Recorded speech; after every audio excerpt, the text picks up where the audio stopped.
만나 뵙게서 반갑습니다. 지난 4.7 서울시장 보궐선거에서 좋은 결과를 내셨습니다. 내년 대통령 선거를 어떻게 준비하고 계시는지 말씀해 주시죠. 7월 12일 날 후보 등록을 예비 후보 등록을 할 겁니다. 하고 나서 이제 뭐 여러 가지 이제 활동을 해야죠. 법적으로 허용하는 운동만 하죠. 21대 국회가 민생이냐 정쟁이냐 하는 문제에 봉착해 있습니다. 총장님께서는 나라와 국회, 주요 국가 기관에 도덕이 너무 많다는 주장을 펼쳤습니다. 향후 한국 경제와 국제적 거시경제를 어떻게 전망하고 계시는지 말씀해 주시죠. 우리 국회가 경제를 위해서 그렇게 싸운 적이 별로 없는 것 같아요. 맨 정쟁이지. 그렇잖아요. 그러니까 세슘이 들어있는 바닷물을 그걸 갖다가 거기다가 생수를 좀 붓는다고 해서 우리가 먹을 수가 없잖아. 그렇죠. 지금 정치인들 한 번이라도 국회의원을 한 사람들은 문제가 있어요. 그래서 기성 정치인들이 대통령으로 나오는 거는 좀 문제다. 그래서 나는 대통령이 되고 나서 기성 정치인들은 일단 정신교육대로 보낼 거니까. 그래서 그 혁명당이잖아. 그죠? 기성 정치인들이 한 번이라도 국회의원이라도 한 사람은 일단 문제가 있다. 우리 이렇게 보는 거예요. 전혀 순수한 사람들을 가지고 정치를 하겠다. 그래서 국민들은 세수는 세푸대 이제 담아야 된다. 아무리 그러지만 정화조에서 나온 물을 가지고 거기다 우리가 생수물을 좀 섞었다고 해서 먹을 수 있나? 그런 거예요. 그렇죠. 오염된 국회, 저런 국회, 맨 정쟁만 하는 국회, 부익부 빈익빈을 만들어냈다고. 후원금 받는 국회, 그게 국민을 위한 국회입니까? 왜 후원금을 왜 받아? 그리고 국가로부터 정치 자금을, 선거 비용을 왜 받아가? 몇백억씩. 응? 있을 수 없는 거예요. 그런 법을 국회에서 만들었다면 그 국회의원들은 이제 전부 물러나요. 이제는 돈 안 받는 국회의원, 검료 안 받는 사람, 후원금 안 받는 국회의원, 이런 사람이 필요해요. 그렇죠. 그 한국 경제를 앞으로 어떻게 전망하고 계시는지. 이런 국회의원들이 국회에 있는 한 한국 경제뿐이 아니라 한국 경제가 잘 된들 국민들 생활하고는 아무 관련이 없어. 그저 국민들은 맨날 쪼달리고 경매 붙고 집에서 쫓겨나는 일밖에 더 있겠어요. 직장 못 가고 장가 못 가고 뻔해요. 한국 경제 살면 뭐래? 엉뚱한 사람들이 다 가져가는데. 그래 안 그래요? 그렇죠. 그러니까 자꾸 한국 경제 하지 마세요. 나는 이미 한국 경제가 공정한 분배가 되지 않고 있다. 부익부 빈익빈을 가속화시키고 있다. 이런 거에 의해서 우리 경제가 세계 12대국이야. 경제가 12국인데 옛날에 경제가 160대 우리가 160등 할 때보다 못해. 국민들은 그때는 나가서 하루 일당 벌고 하면은 집도 장만하고 그랬어요. 택시 운전을 해도 집 사고 그랬어요. 지금 택시 운전수가 집 사기는커녕 월세방을 전전하면서 쫓겨날 신세가 됐어.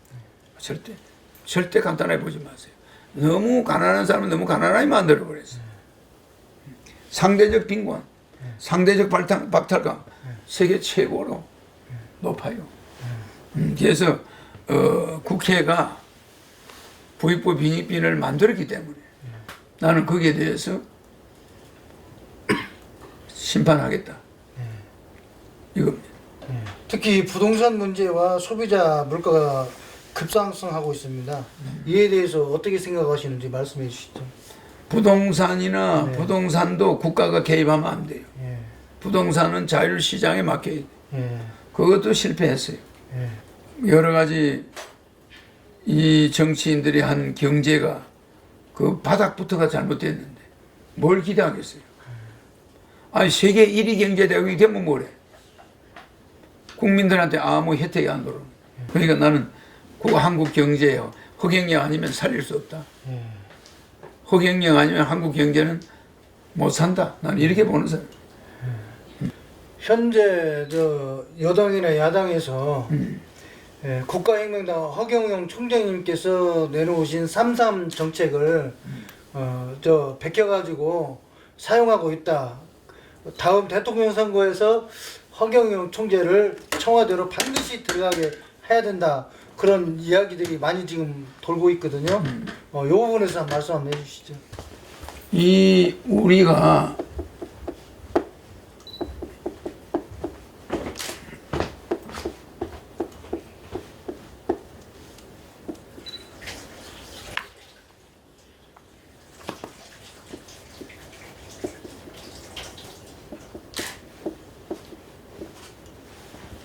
폐목 불가 조인, 아니 썩은 나무에는 도장을 새길 수가 없다. 대한민국 정치 경제가 썩은 나무에 불과해. 그러니까 이런 나무에 뭐 도장을 새길 수 있어요? 못 새기잖아. 그러니까 새 나무를 가지고 와야 돼. 새로운 지도자, 허경영 같은 사람이 나와야 뭐 거기다 도장을 새기든지 말든지 하지. 이거 지금 썩은 나무에다 도장 새겨보세요. 그냥 썩은 나무 새길 수도 없지만 인주가 묻지도 않아. 갖다 찍으면 무너져 버려 도장이. 그러니까 썩은 나무에다가 지금 도장 새기려고 자꾸 무슨 정치가 어떻고 경제가 어떻고 그러는데 그런 거는 나는 관심이 없어요. 나무부터 바꿔야 돼. 대통령부터 지도자가 완전히 바뀌어야 돼. 지도자가요. 이런 삼김시에서부터 내려온 그런 정치인들 이제 끝내야 돼. 새로운 패러다임의 지도자가 나타나요. 적어도 성견지명 있고 30년 전부터 3.3 정책 내 거 다 올라가요. 내가 이말 3.3 정책 옮겨가는 거 이겁니다. 1년 폐도 개 한 마리가 도둑을 보고 짖으니까 100마리 개가 그냥 그 소리를 듣고 짖어. 나는 실제 나라에 도둑이 많아서 짖어. 한 마리 개가 도둑날 보고 짖었잖아. 근데 다른 동네 개는 말이야. 그 소리만 듣고 다 짖는 거야. 100마리 개가 짖잖아. 사실은 일견은 나야. 내가 짖는데 도둑놈 보고 나는 짖어요. 근데 다른 100마리 개들이 그냥 내 거 보고 전부 뺏겨요. 이거는 정말 폐목 불가조인이라. 썩은 나무는 도장 새기면 안 돼. 그럼 썩은 나무를 가지고 뭐 기술적으로 새길 수는 있겠지. 찍을 수가 없어. 인주도 안 묻어. 찍으면 무너져 버려. 그러니까 우리 국민들은 세슘이 들은 물을 거기다가 맑은 물을 좀 부었다고 먹을 수 있나? 전부 암 걸려 죽어요. 세슘 든 물은 버려야 돼. 버리고 깨끗한 물을 가지고 먹어야지. 아니 썩은 물에다가 맑은 물 부었다고 먹으라고 하면 먹나? 대한민국 정치 썩었어요. 나는 그런 데서 나온 대통령, 그런 데서 나온 정치인들 못 믿어. 알겠어요? 현 정부에서 정치, 외교, 통일, 안보 분야에서 제대로 하지 못하고 있다는 지적이 있습니다. 이 부분에 대해서 총장님께서는 어떻게 생각하고 계시는지 말씀해 주시죠. 뭐 정부가 하는 거에 대해서 내가 뭐라고 하지는 않겠는데 국회 우리 정치인들이 하는 거에 대해서 내가 용서할 수가 없어요. 정부가 한 데 대해서 나는 논쟁할 가치는 없고 어느 문재인 대통령도 마찬가지. 대통령이 어느 대통령인들 잘 안 하려고 하겠어요. 내가 맨날 정쟁만 하니까 대통령도 마음대로 못 하고 있는 거예요. 나는 그런 정치 안 하겠어요. 강력한 완전히 국회는 대전으로 내려보낼 거예요. 저는 내려보내고 이제 행정부가 강력한 행정부가 정치를 주도할 거예요. 물론 뭐 국회가 형식적으로라도 법은 만들겠지. 기존 있는 법만 가지고도 나라 잘 할 수 있어요. 새로운 법 안 만들어도 좀 더 좋아. 기존 있는 법만 가지고도 나라를 얼마든지 할 수 있어요. 영국은 법이 없어요. 헌법이 없잖아. 현 정부에서 지금 전에 말씀드린 그 내용에 대해서는 지금 잘못하고 있는 것은 분명하지만은 현 정부에 대해서 뭐 이랬다 저랬다 뭐 평가하고 싶지는 않다 그런 말씀이시죠? 그렇죠. 국군과 연관이 있는 거지. 어느 대통령이 뭐 나라 망하기를 원하겠어요? 잘 되기를 원하지. 그러니까 뭐 문재인 대통령에 대해서 개인적으로 나는 뭐라 하고 싶지 않아요. 총장님께서 하늘에서 내려온 신이라고 말씀하십니다.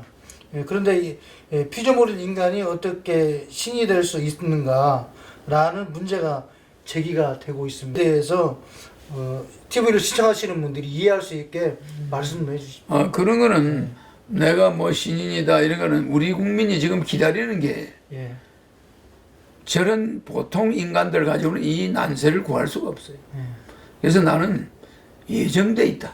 나는 소명이 있는 이 지구 인간들이 지금은 완전히 투쟁 시대예요.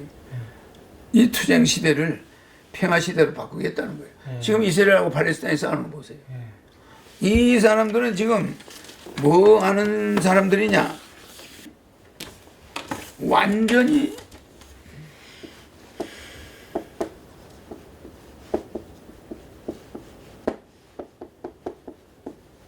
투쟁 시대. 완전히 투쟁으로 시작해서 이거를 나는 정치를 평화를 만들어낼 수 있다는 거지. 평화 시대로 만들겠다는 거예요. 이 지금 이스라엘 팔레스타인 투쟁하고 있죠. 자식하고 아버지도 투쟁이야. 지금 가난과 투쟁하고 있어. 가정에 평화가 없어요. 부부시간도 투쟁하고 있어요. 이게 그냥 국가와 국가도 투쟁, 미국과 중국도 투쟁하고 있어. 이걸 우리는 투쟁 시대로 그래요. 투쟁 시대. 이 투쟁 시대가 오래 가면은 세계 핵전쟁이 일어나요. 핵전쟁. 세계 핵전쟁이 일어난다고 이러다가 팔레스타인하고 이스라엘 싸우고 북한하고 남한 자꾸 일사다가 끌치거려 사다가는 핵전쟁이 일어날 수 있죠. 마감 빨리 마감. 종기를 그냥 놔두고 있으면 나중에 종기가 암이 될 수도 있잖아. 빨리 해서 해결해야지. 나는 이런 투쟁 시대를 가장 경멸하는 거예요. 싫어하고. 그래서 평화 시대를 바꿀 수 있는 자는 우리가 말하는 일반 사람은 안 된다는 거예요. 이 일반 사람들은 이런 사람 가지고는 안 되는 거예요. 이런 자는. 이런 자들 가지고는 안 돼. 사명을 가지고 온 사람들은 안 된단 말이에요. 이거는 완전 소명. 소명을 가지고 일을 하는 자가 나와야 돼. 소명. 이거는 하늘로부터 온 자고, 이거는 개인들이 자기 맡은 사명을 다 하는 거예요. 이건 인간들이 하는 거야. 그러면 인간들의 사명받은 자들이 이 세상 구할 수 있느냐? 안 되는 거야. 다 정쟁 싸움밖에 없어요. 정쟁. 소명이 중요한 거예요. 소명. 부르심이 중요하다. 불은 하늘로부터 불러 하늘에서 온 자. 그런 자가 하늘에서 명령하는 자야. 소명자가 와 있다면 소명자. 이런 사명자들은 맨날 정쟁만 한다니까. 투쟁만.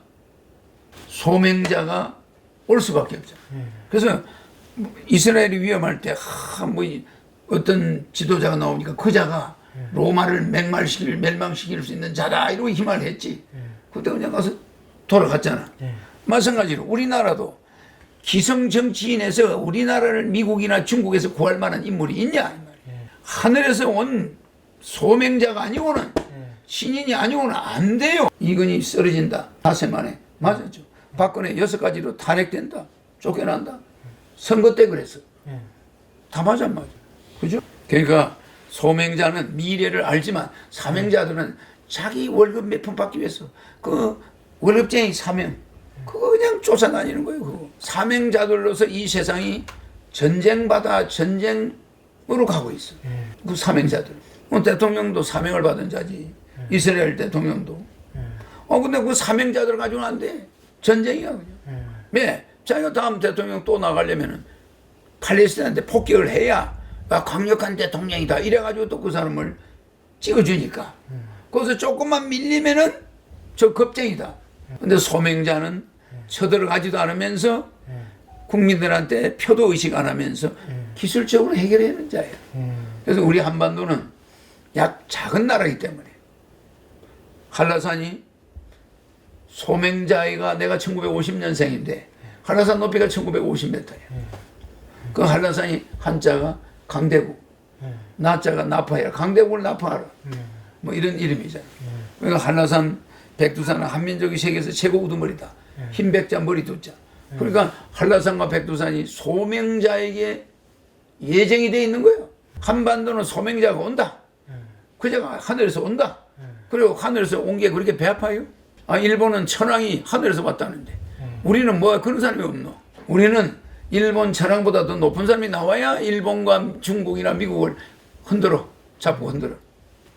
그다음에 나임과 옵티머스 사기 사건 금액이 1조 원이 넘습니다. 이게 모두 서민들의 소액 투자금이거든요. 앞으로 정치권에 큰 태풍이 불 것으로 전망되고 있습니다만은 이 사건을 총장님께서는 어떻게 보고 계시는지 말씀해 주시죠. 금융감독원이 예. 뭐 했는지 예. 뭘 하는 기관인지 예. 우리 국민들이 아리송해졌어. 우리나라 법이 없나요? 국민들에게 사기칠 만한 그런 금융은 못하게 하든지 감독을 하든지 했어야 될 거 아니요. 그걸 나한테 물으면 어떻게 해요? 그럼 무엇 때문에 우리가 월급 주노? 그 사람들. 금융감독님 왜 뭐 놀고 앉아서 뭐 놀아라고 금리나 올리라고 뭐 내리고 올리라고 그것도 갖다 앉혀놓은 거예요? 금융기관을 서민들이 피해가 보게 되잖아. 꼭 무슨 금융기관이 피해를 보면 국민들, 서민들이 피해를 보게 만들어. 검찰의 수사권을 완전히 분리하는 내용의 형사소송법 개정안과 중대범죄수사청 그리고 신설 법안의 입법 시한을 상반기로 잠정 연기하고 활동을 중단했습니다. 국회에서. 이에 대해서 총장님께서는 견해를 어떻게 보고 계시는지 좀 말씀 좀 해주시죠. 국민에게 실질적인 도움이 되는 법은 예. 쉽게 통과가 안 되고 예. 허지부지하고 정쟁만 일 잡는 게 예. 뭐 국회의원들이 주로 많이 있으니까 예. 과연 뭐 힘에 자기들이 국회 법사위원장 가지고도 싸워서 하니까. 그래서 정치권을 신임을 할 수가 없기 때문에 국민을 위한 정치를 하는 국회가 안 되기 때문에 바꿔야 된다 이 말이죠. 그렇지. 정쟁 싸움만 하다 보면 예. 나라가 예. 어떻게 되는지 봤잖아요. 우리가 조선시대 때. 예. 일본은 비행기를 만들고 강대국을 쳐들어가는데 우리는 뭐 하고 있었어요? 현재 사회적으로 아동 학대와 가정폭력, 성폭력, 끔찍한 살인사건 등이 끊임없이 일어나고 있습니다. 이에 대한 대책은 무엇이라고 생각하시는지 말씀해 주시죠. 부익부 빈익빈을 예. 바로 잡는 거죠. 예. 국민 배당금 주거나 매월 150만 원씩 국민 배당금을 주면은 예. 그런 일은 저절로 없어져요. 사회가 불안하게 된 것은 경제적 혼란 때문이에요. 어렵대. 네네. 코로나 왔죠. 예. 국민들은 집에 가면 부부싸움 하게 돼 있고 돈 이야기 자연히 나오게 돼 있잖아요. 이게 문제가 심각해지고. 예. 또 국가는 보이스피싱을 체계적으로 텔레비에 예. 보이스피싱 방지 대책을 계속 하루에 한 번씩이라도 내보내야 돼. 얼마나 많은 주부들이 그 사기를 당하는데 거기에 대한 방송 하나 안 해주고 맨 무슨 뭐 놀이 장난하고 놀이하는 것만 텔레비에 그게 국가의 시청 국가에서 응? 시청료를 받는 방송들이 국가 세금으로 운영하는 방송들이 보이스피싱에 대한 대책이 그렇게 텔레비에 많이 안 나와서야 됩니까? 1년에 어마어마한 조 단위의 10조 정도의 돈이 해외로 빠져나오고 있어요. 보이스피싱 때문에. 그게 가정주부들의 경제가 파탄나는 거예요. 불경기에다가 또 더군다나 보이스피싱까지 당하니까. 그래가지고 길거리 나앉은 가정이 수도 없어요. 국가가 방송에 맨 무슨 장난하는 거 뭐 게임하는 거 뭐 그런 것만 나오고 어떻게 된 게 보이스피싱 피해를 그런 거 뭐 좀 방송을 시리즈로 안 내보내는? 응? 끝으로 국민들에게 희망과 꿈을 줄 수 있는 메시지 한 말씀 해주시죠. 우리 국민들은 내가 국민들한테 정말 뭐 사표가 될까 봐서 뭘 못하겠다 뭐 이런 말 많이 하는데 국민들이 우리가 살 수 있는 거는 투표, 새로운 정치인들, 새로운 시대, 새로운 사람을 알아보는 거예요. 난 뭐 어떻게 하라는 말은 안 하겠어요. 국민들이 어쨌든 투표를 신중하게 해야 되겠다. 오늘은 여기까지 듣겠습니다. 네, 고맙습니다. 감사합니다.